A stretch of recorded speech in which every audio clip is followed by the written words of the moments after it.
Благодарам, подпредседателе.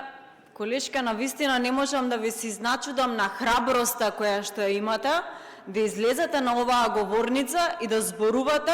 за младите и за тоа што вие сте направиле предходно за младите и што се случува се апсолутни невистини и навистина ми наликува овој говор на еден ефтин партиски прес од Бихачка. Апсолутни лаги кои што мора да бидат побиени еве и пред македонската јавност, бидејќи студентите и најмладите многу добро паметат што сте оставиле и што сте направите и зашто се всушност дојдовте на бранот на младите за да дојдете на власт и да ги излажавте, дојдовте со ветување дека студентски градови ќе направите, а вие едно село не направивте во Република Македонија. Срамота. За да се побијат овие лаги, пред се морам да кажам дека фактите говорат дека на никого не му сеускратува правото на стипендија, особено не на студентите, бидејќи согласно информациите кои што ги имате и вие, предпоставам доколку сте заинтересирана,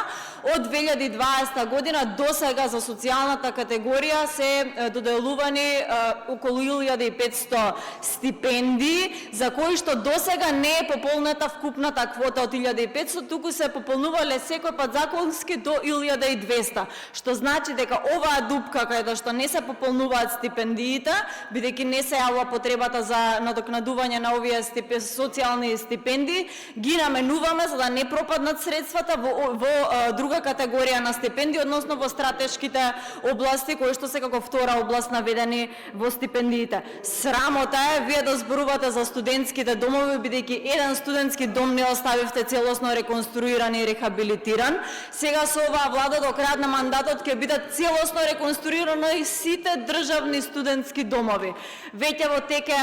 реконструкцијата и на Кузман Јосифовски студентски дом и на Стив Наумо, каде што студентите ќе имаат исклучително добри услови, под исклучително највисоки стандарди, со исклучително поволни услови во нивните мензи, каде што во консултација со младите, вие сте целосно